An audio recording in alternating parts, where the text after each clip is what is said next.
प्रभु यीशु मसीह के मधुर और अनमोल नाम में आप सभी को जय मसीह की। मेरे प्रिय भाई बहन, सचमुच में इस पृथ्वी पर बहुत भयंकर विपत्तियों का आरंभ हो चुका है।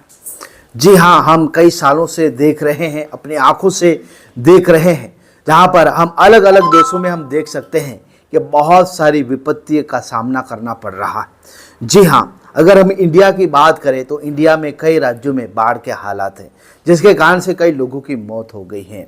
और अगर हम यूरोप की बात करें तो यूरोप में इन दिनों में आसमान से आग बरस रहा है। जी हाँ, वहाँ पर इतना गर्मी हो रहा है और इतना हीट वेव हो रहा है, जिसके कारण से वहाँ पर जंगलों में आग लग गई है। स्पेन में इस बार अभी आग लगी हुई है, फ्रांस में इस बार आग लगी हुई है, जहाँ कई महीनों से वहाँ पर आग लगी हुई है, जिसको बुझाने का प्रयास कर रहे हैं। अभी तक उस आग को बुझा नहीं पा रहे, क्योंकि गर्मी इतनी भयंकर है। वहाँ पर हीट वेव के कारण लगभग 10,000 से अधिक लोगों की मृत्यु हो गई है और लगातार ये जो आग हैं वो कई गाँवों में फैल चुकी है। कई लोगों के घर जल चुके हैं और कई जैसे जानवर हैं उनका मौत हो गया है और लगभग 3 लाख से अधिक लोग बेघर हो गए, यानी कि उनके पास में घर नहीं है, उनके घर जल चुके हैं और कई लोगों को सुरक्षित बाहर निकाला जा रहा है। जी हाँ, दमकल की गाड़ियों के द्वारा आग को काबू पाने का प्रयास किया जा रहा है, लेकिन फिर भी वहाँ की जो सरकार है इस आग को काबू नहीं पा रही और लगातार स्पेन में इस समय में स्पेन और फ्रांस में बहुत ही भयंकर आग लगी हुई है। केवल इसको एक प्राकृतिक घटना आप समझने की कोशिश ना करें, क्योंकि इन दिनों में हम देख रहे हैं कि बहुत सारी ऐसी घटनाएं हो रही है मेरे प्रियो, जो परमेश्वर के आगमन के विषय में हमें बताती है। अलग अलग देशों में अलग अलग घटनाएं हो रहा है। केवल ये एक प्राकृतिक घटना ही नहीं है, लेकिन ये प्रभु यीशु मसीह के आगमन का एक संकेत भी हमें बताती है।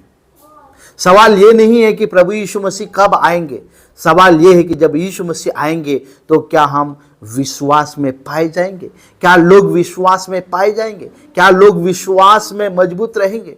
इसलिए वचन में लिखा है कि परमेश्वर के यहाँ एक दिन 1000 वर्ष के बराबर और 1000 वर्ष एक दिन के बराबर है। इसलिए परमेश्वर आने में देर नहीं करता, लेकिन वो धीरज धरता है कि सब लोग बचा लिए जाए।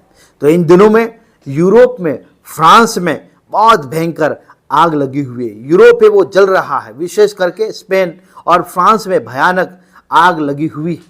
आज यूरोप के कई देशों में, विशेषकर स्पेन और फ्रांस में कई महीनों से भीषण आग लगी हुई है। हजारों हेक्टेयर जंगल जल चुके हैं, अनेक लोगों को अपने घर छोड़ने पड़े हैं। दमकल कर्मी लगातार आग बुझाने में लगे हुए, हेलीकॉप्टरों के द्वारा, एरोप्लेन के द्वारा और भी अलग अलग माध्यमों से आग बुझाने का प्रयास किया जा रहा है, लेकिन फिर भी ये आग बुझ नहीं रही है। ऐसे में कई लोगों का सवाल हो सकता है, क्या यह केवल जलवायु परिवर्तन का परिणाम है या और कुछ है? बाइबल इसके विषय में क्या कहती है?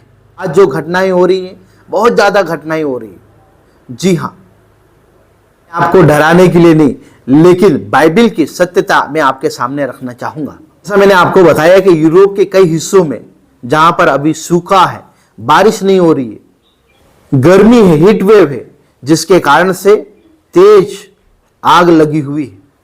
कई घरों को खाली कराया जा रहा है। कृषि और पर्यावरण को भारी नुकसान पहुंच रहा है। घटनाओं को लेकर पूरा विश्व चिंतित है कि इन घटनाओं से कैसे निपटा जाए।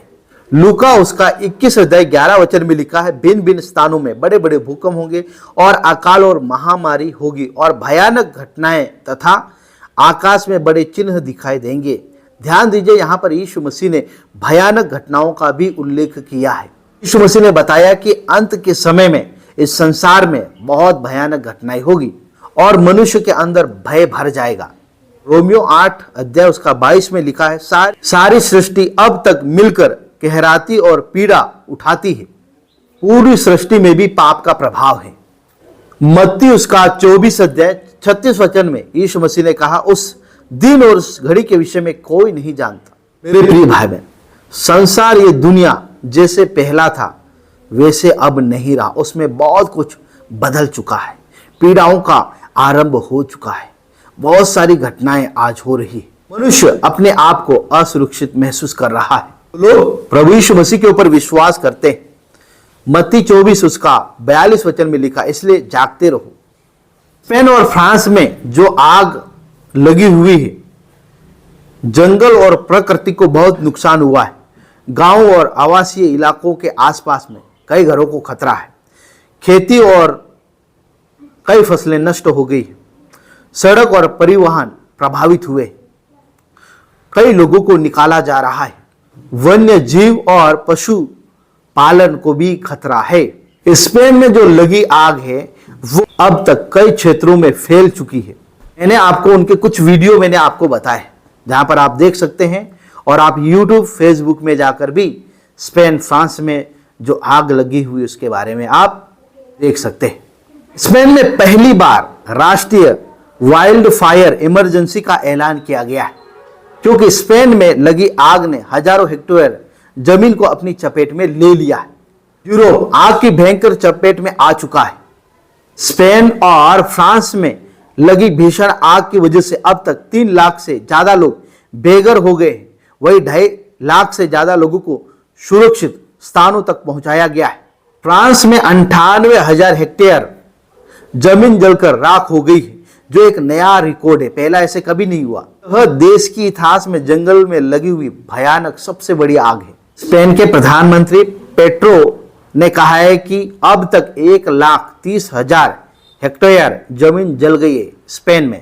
सुरक्षा कर्मी लगातार लोगों को बचाने का काम कर रहे हैं। इसलिए मेरे प्रिय भाई बहन, इन जगहों के लिए प्रार्थना करें, क्योंकि हालात बहुत बिगड़ चुके हैं और बदल चुके हैं।